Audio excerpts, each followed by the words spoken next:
Lesson 52. So, as always, this is a review, and this is going to review lessons 6 through 10. So, it's going to be a little bit longer because I'm trying to encapsulate and yet bring something, a new, what would you call it, overall perspective to 5 lessons at a time. Okay, so lesson number 6 was, I'm upset because I see what is not there.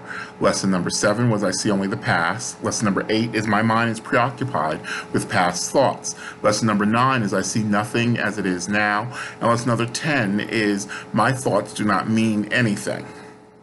So I had spoken before in lesson 51, in that encapsulation, about how I grew up in multiple religions and multiple dysfunctional family sets and multiple kinds of what we would term abuse, and then coming to kind of a clearance point in my life, but always having a foundation or a fundamental sense of a connection to God, of there being a God. Ever since I was a child, I can remember thinking, this is not the way it is supposed to be.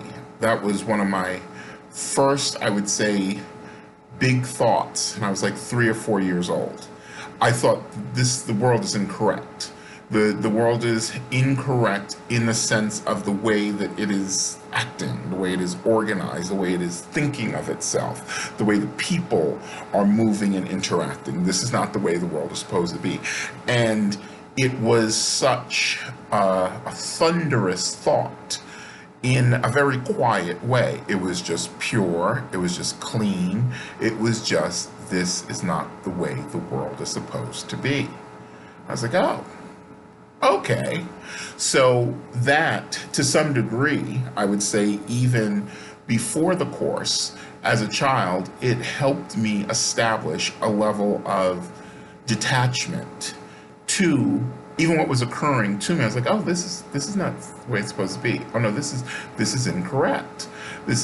I'm not sure what correct is, but I do know that as much as all of the others are pushing this 100%, I don't believe in this 100%. I don't believe in anything that they're pushing 100% at me, of being normal, or what one's identity should be, what one's personality should be, what one's character should be, how one should handle problems, how one should deal with each other, what sexuality should be. All of those things, oh, this is just not the way it's supposed to be. But I thought to myself, I'm short, I'm little, I have no money, I have no rights.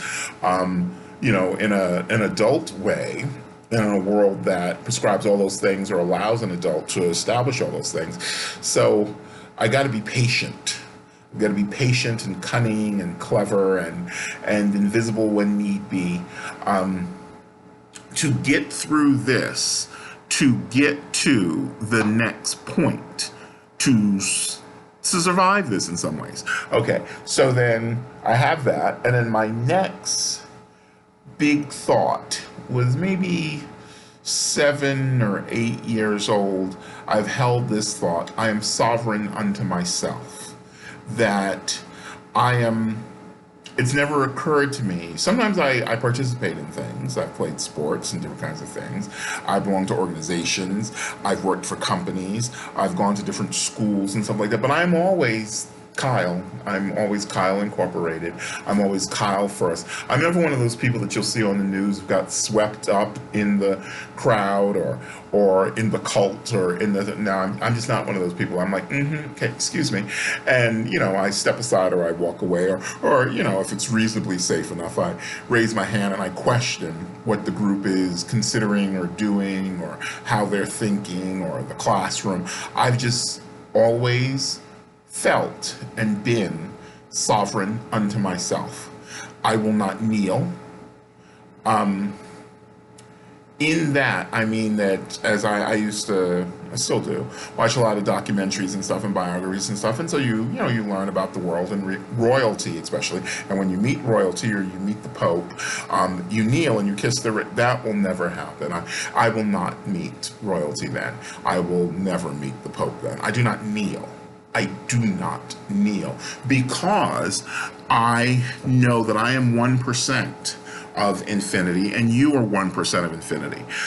I'm not 0.9% of infinity and you're 1% of infinity. No, we're both one. We are equal, no matter position or title or resources or whatever. I'm just not built that way. So I tend to avoid situations where people need that level of genuflecting to substantiate their systems, their ideas, their power structures, their identities.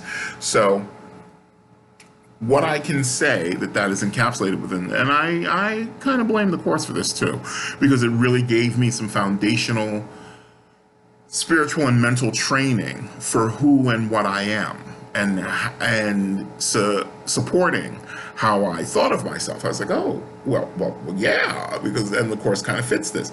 So there were times, yes, that I was upset because I see what is not there. I thought that certain levels of, what would you call it?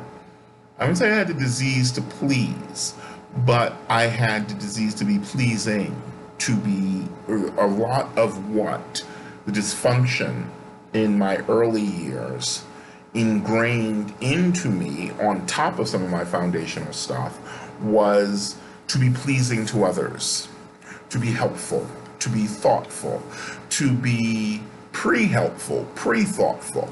And I've had to learn, part of my life lessons have been that even if we go back to number 7, I see only the past, that I was reacting to some things of the past.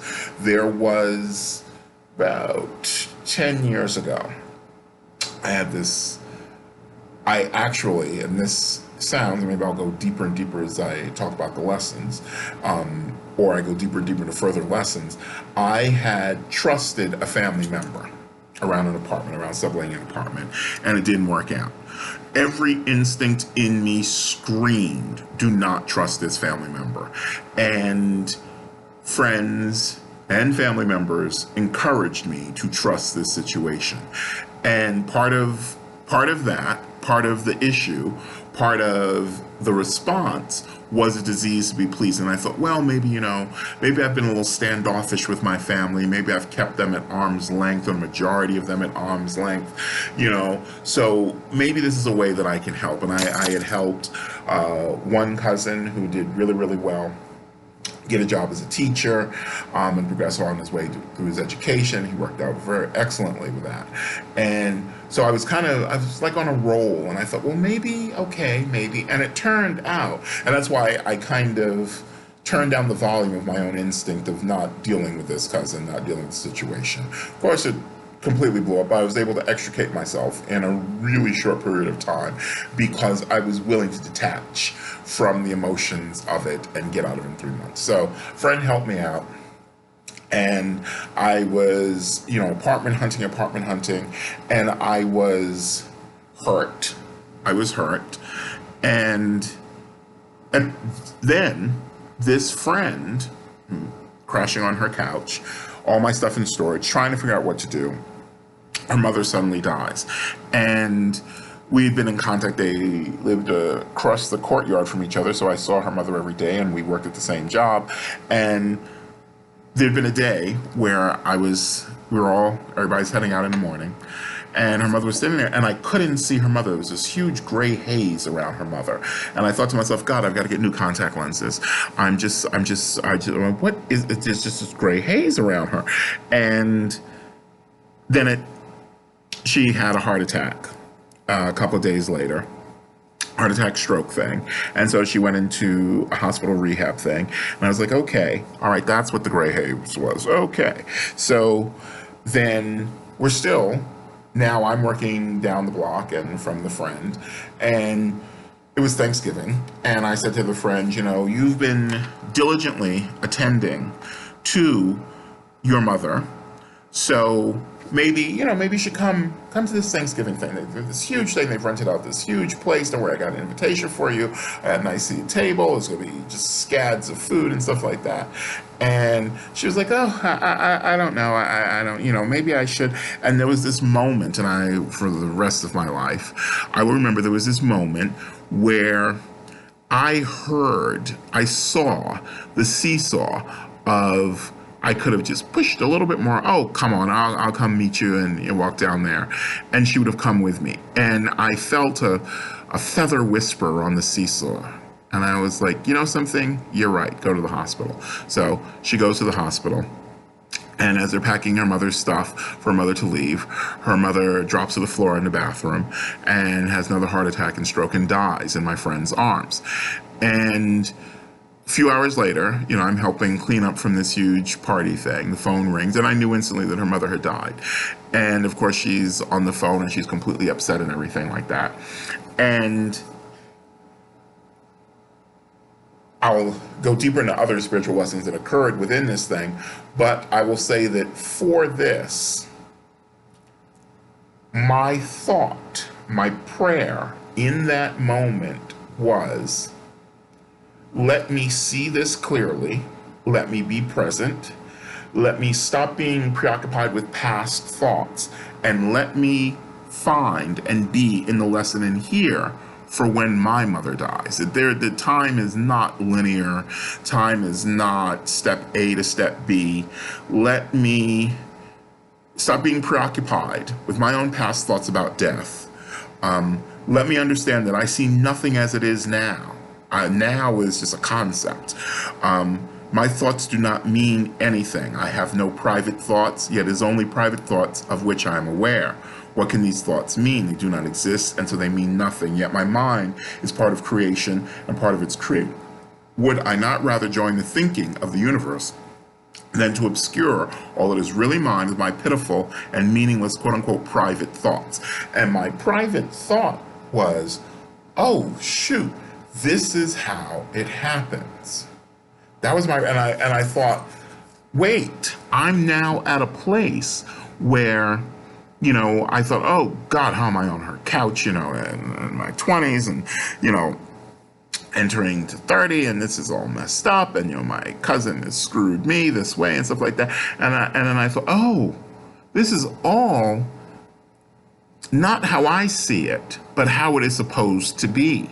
Because I'm supposed to be in these lessons. I'm supposed to be present in this now, not in the past, not in when my cousin hurt me, not my family betrayed me, not how drama and all that stuff. I'm supposed to be in the now.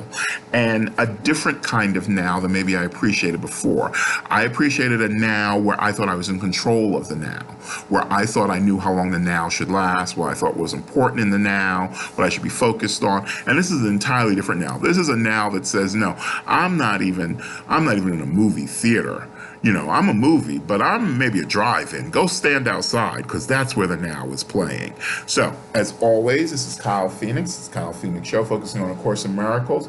We are going through the review section, so lesson 52 has been lesson 6, 7, 8, 9, and 10. I'll get you review those back for you, and you look at them for yourself. As always, you can email me. We're on Facebook. You can just type in Kyle Phoenix. We're on YouTube, where the rest of the lessons are connected to this. As always, have a good evening.